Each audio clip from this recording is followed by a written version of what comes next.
Mas'ul huquqda onlayn darslar 11-sinf davlat va huquq asoslari o'quv dasturi 21-mavzu davlat daromadlarini huquqiy tartibga solish mavzusi.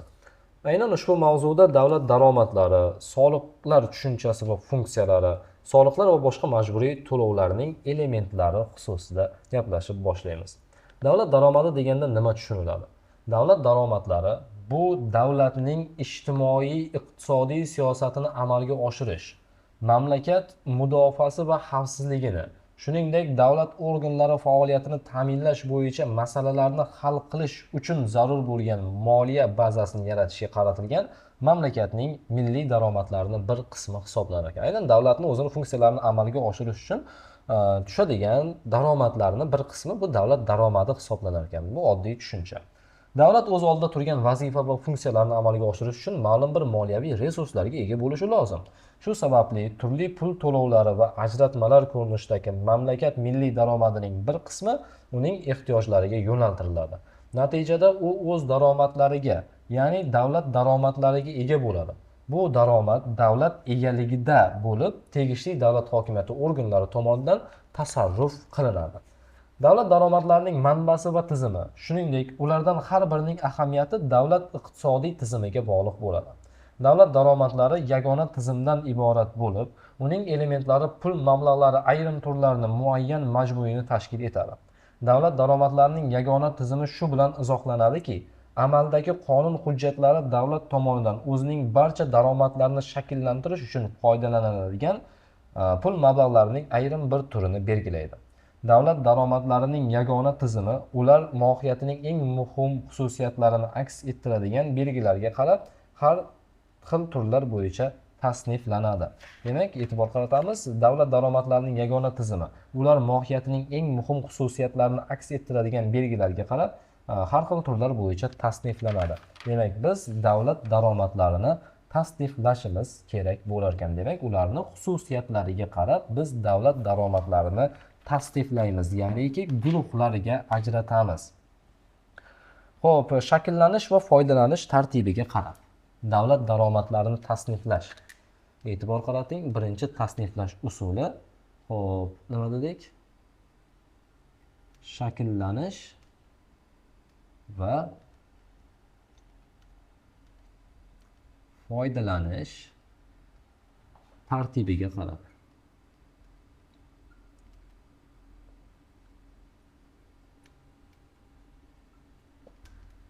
Foydalanish va shakllanish tartibiga ko'ra davlat daromadlari qanday turlarga bo'linadi?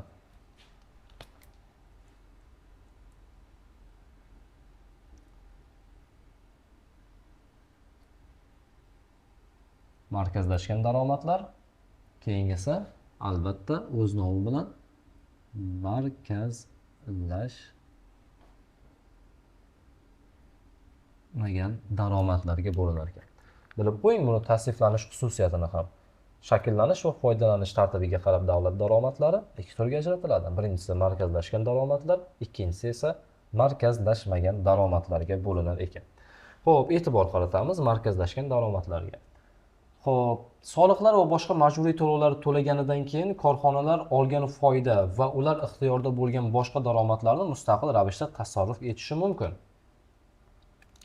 Soliqlarni va boshqa majburiy to'lovlarni to'laganidan keyin ushbu soliqlar va boshqa majburiy to'lovlar markazlashgan daromadga o'tib ketadi va ularni to'laganidan keyin o'zlariga qolgan mablag'lar bor-ku, ya'ni korxona va tashkilotlarning o'zlarining ixtiyorida bo'lgan mablag'lari, ularni mustaqil ravishda tasarruf etishlari mumkin, mustaqil ravishda sarflashadi. Bu mablag'lar esa demak markazlashmagan mablag'lar hisoblanar ekan. Xo'p, davlat daromadlari va ular o'rtasida yuzaga keladigan munosabatlar qonun hujjatlari me'yorlari, byudjet kodeksi, soliq kodeksi va boshqa qonun va qonunosti hujjatlari bilan tartibga solinadi. Davlat daromadlari hududiylik xususiyatiga ko'ra. Demak, ikkinchi xususiyat haqida gaplashyapmiz. Demak, ikkinchi xususiyatni nima deb belgiladik? Xo'p, hududiylik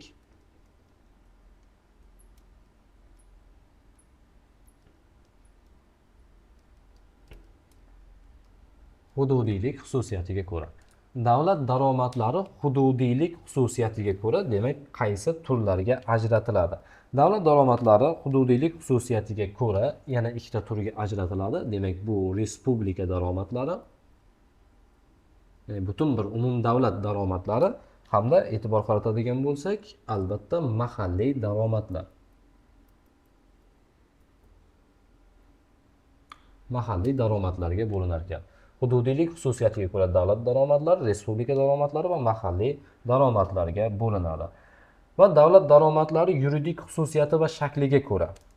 Xo'p, davlat daromadlari yuridik xususiyati va shakliga ko'ra.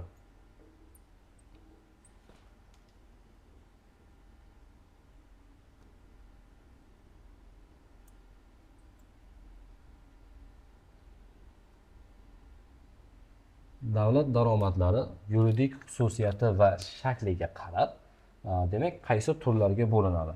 Davlat daromadlari yuridik xususiyati va shakliga ko'ra soliq to'lovlari va soliqsiz tushumlarga bo'linadi.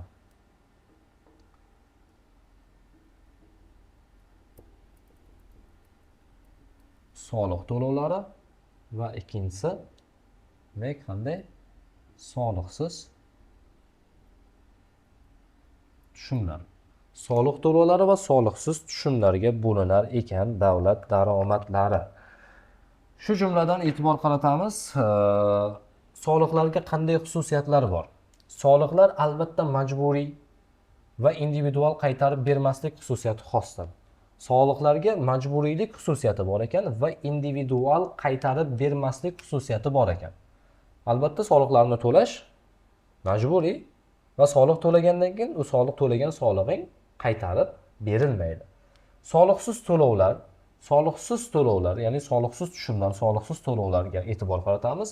Ular majburiy bo'lishi mumkin yoki ixtiyoriy bo'lishi mumkin. Majburiy soliqsiz to'lovlar davlat tomonidan ma'lum bir yuridik ahamiyatli xizmatlarni ko'rsatish, bir faoliyat bilan shug'ullanish huquqini berish orqali undiriladi. Bunday to'lovlarda ikki tomon ham huquq va majburiyatga ega bo'ladi. Demak, soliqsiz to'lovlar, men o'quv markazi ochganman, o'quv markaz yuritishim uchun albatta davlatdan nima olishim kerak? Deylik, ruxsatnoma olishim kerak. Ana shu ruxsatnoma olishim uchun nima qilaman men davlatga? Pul beraman. Davlatga pul beraman. Ya'ni to'lovini to'layman. Yoki restoran ochmoqchi, restoran faoliyati bilan shug'ullanish uchun qandaydir yuridik shaxs tashkil etganda ro'yxatdan o'tish uchun deylik, to'lov qilinishi kerak yoki litsenziya olish kerak deylik. Ana shu litsenziya albatta pul turadi. Davlatga u litsenziya pul beriladi. Albatta bu majburiy beriladi. Tushunarli? Ma'lum bir faoliyat bilan shug'ullanish huquqini keyin davlat beradi. Bu majburiy soliqsiz to'lov hisoblanadi. Va e'tibor qaratamiz, davlat daromadlarini to'plash usuliga ko'ra. 3-tur. Nima deb aytdik? Daromadlar to'plash usuliga ko'ra, davlat daromadlari to'plash usuliga ko'ra e'tibor qaratamiz, majburiy to'lovlar va ixtiyoriy to'lovlarga bo'linar ekan. Xo'p, birinchisi majburiy to'lov, ikkinchisi ixtiyoriy to'lov. Majburiy to'lovlar va ixtiyoriy to'lovlarga bo'linar ekan. Xo'p, e'tibor qaratamiz endi. Davlat va mahalliy organlarning ixtiyoriga kelib tushadigan daromadlarning katta qismi majburiy to'lovlar tashkil qiladi. Majburiy to'lovlarga nimalar kiradi? Soliq yoki bojxonada o'tayotganda to'lanadigan to'lov yoki aytdik boyagi mana soliqsiz tushumlar ham majburiylik xususiyati bularga xos edi. Soliqsiz tushumlar, shu jumladan jarimalar, albatta jarima bu nima edi? Davlat hisobiga pul undirish. Majburiy to'lovlar hisoblanar ekan. Bular ixtiyoriy to'lovlar qanday bo'ladi? Davlat lotereya o'tkazishi mumkin. Omad loto, sport loto degan o'yinlar bo'lib turardi. Hali ham bo'lsa kerak omad loto. Davlat lotereya o'tkazishi mumkin. Lotereya o'tkazganda deylik, lotereyaga pul to'lab lotereya sotib olamiz-ku. Demak, ana shu ixtiyoriy sotib olamiz o lotereyani. Ana shu holatda turli aksiyalardan, yuridik va jismoniy shaxslarning xayr-ehsonlaridan va davlat qimmatli qog'ozlarini sotishdan tashkil topadi. Ixtiyoriy to'lovlar. Va oxirgi tasniflash usuliga e'tibor qaratamiz. 5-tasniflash usuli, har bittasi yodlanishi shart. 5-tasniflash usuli mulkka bo'lgan munosabatiga ko'ra. Davlat daromadlari mulkka bo'lgan munosabatiga ko'ra mulkka bo'lgan munosabatiga ko'ra davlat daromadlari mulkka bo'lgan munosabatiga ko'ra e'tibor qaratamiz. Qaytarib beriladigan, vaqtincha foydalaniladigan va qaytarib berilmaydigan daromadlarga bo'linadi. Davlat daromadlari mulkka bo'lgan xususiyatiga qarab, birinchisi, demak, qaytarib beriladigan. Qaytarib beriladigan. Xo'p, ikkinchisi, vaqtincha foydalaniladigan.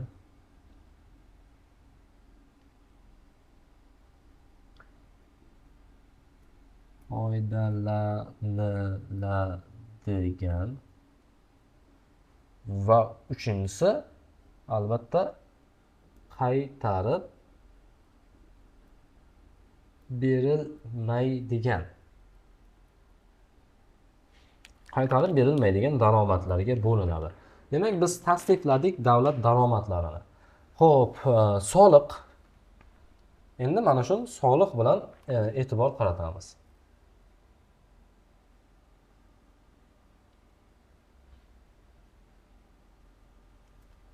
Soliq. Shakllanish va foydalanish tartibiga ko'ra soliq bu qanday to'lov? Markazlashgan daromad. Hududiylik xususiyatiga ko'ra respublika daromadi hisoblanadi. Yuridik xususiyatiga ko'ra soliq to'lovi hisoblanadi. To'plash usuliga ko'ra majburiy to'lov hisoblanadi. Mulkka bo'lgan munosabatiga ko'ra u qaytarib berilmaydigan daromad hisoblanadi. Soliqlar, bojlar, yig'imlar, davlat mulkini xususiylashtirishdan kelib chiqadigan to'lovlar va boshqa majburiy to'lovlar qaytarib bermaslik sharti bilan davlat daromadlariga to'planadi hamda davlat va ma'muriy hududiy tuzilmalarning mulki hisoblanadi.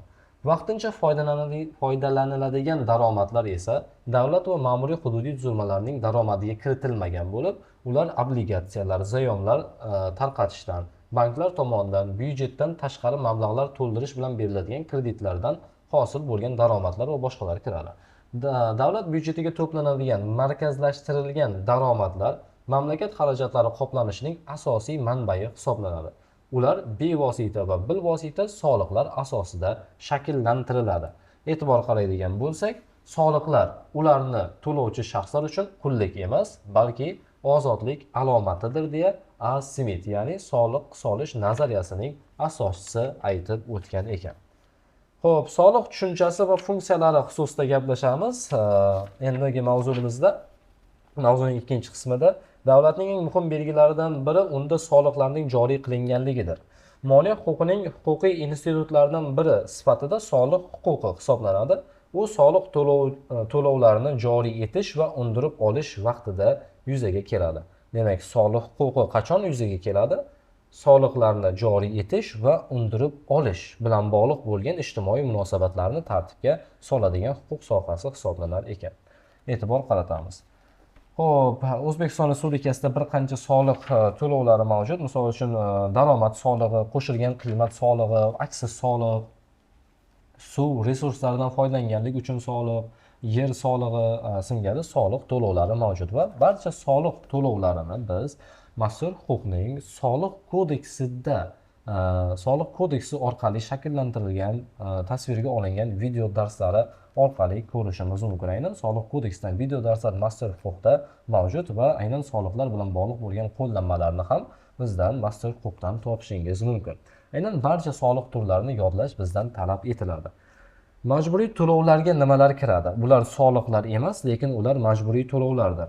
Yagona ijtimoiy to'lov, pensiya jamg'armasiga fuqarolarning sug'urta badallari, davlat maqsadli jamg'armalariga majburiy ajratmalar, respublika yo'l jamg'armasiga yig'imlar, davlat boji, bojxona to'lovlari, ayrim turdagi tovarlar bilan chakana savdo qilish va ayrim turdagi xizmatlarni ko'rsatish uchun yig'imlar, bular majburiy to'lovlar hisoblanar ekan.